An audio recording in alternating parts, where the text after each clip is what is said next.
Hey, this is Dr. Shan speaking, and today I'm going to explain the difference between Coulomb's law and how do we calculate electric field.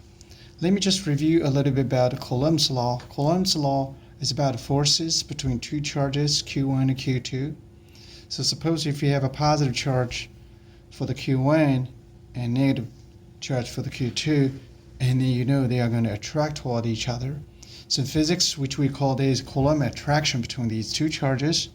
So in other words, the essence here, at minimum, you have to have two charges. So then one charge will be acting on another one. The key here is that try to find the directions, the force on the Q1 here, so which we call F12, and you can see this force to the positive x direction, so we just write on positive x. Similar fashion for the F21, they will be along the negative x direction. See, because just go this way. Now, what confused most of students is E field. E field. So E field, we're looking for the fields, not looking for the force. But here's the thing. In other words, the reason why we introduced this field is that you see previously when we discussed these forces, we just said the attraction. But remember, there is no physical contact between these two charges. How you, in fact, the Q1 is going to experience force from Q2. It's not possible. What physics does, they introduce something in between, everywhere over here, everywhere over there, and here, introduced a concept called field. In other words, if the Q1 put over here, it's generated the field around it. When it starts to interact with other charges, it through these fields. And you may think that if I cut off these fields, then there will be no interaction between them. So in other words, the fields attached to these charges. Because you see the field attached to these charges, not between two charges, just one charge. So let's say Q1 here. And then we know that in our field, at the minimum, we only need one charge.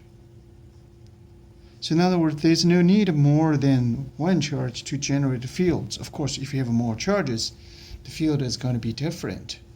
So to see here, electric field to go this way, electric field to go that way, electric field to go down, go up like these. These are the field lines. So here is the key. You see, I only need one charge in order to get the electric field. Now the field, we normally call the field points, point A, point B, point C, point D. These points has no charge whatsoever, because if I'm looking for the electric field from this point charge, there's no need for the additional field.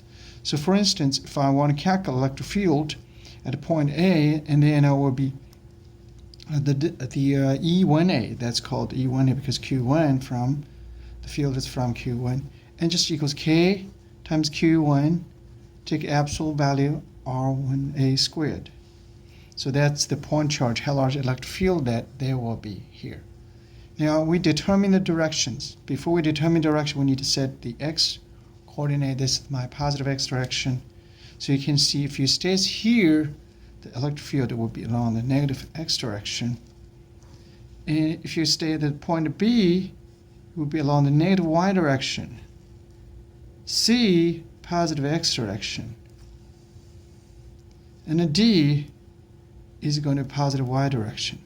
So you can see it's just the field depending on where you situate it. Even the same charge, and didn't move anything, but the field, they are already different. So in other words, you need to specify the directions and also specify the magnitude of the directions. The last thing that I want to explain is the potential. Suppose I have a positive charge here. You see, again, I isolated which charge, which is positive charge. There's no need any more charge. Of course, if you have more charges, the field will be different. So potential will be different. Potential is a scalar, so there's no need to specify the directions. Same point A here, and the potential is just V1A. So the V1A is just equals K. This time, crucially, difference now comes out. Should be Q1. We do not take absolute value for this guy. Okay, and divide by 1a. There's no square here. So in other words, here keep the sign. Here no sign. When we have two charges, and then we use Coulomb's law, and you know that F12 here, take absolute value, K. The reason we take absolute value is because we already figured out the directions here. So there's no need to do it again. So that is the potential. Also, units are different. Potential, we use units, we use a volt. The electric field, we use Newton per Coulomb, or also meter per volt. In a Coulomb case, that's force, just force in units of newtons. So these are three concepts, and which we will come back repeatedly in our class. I hope you enjoy this part.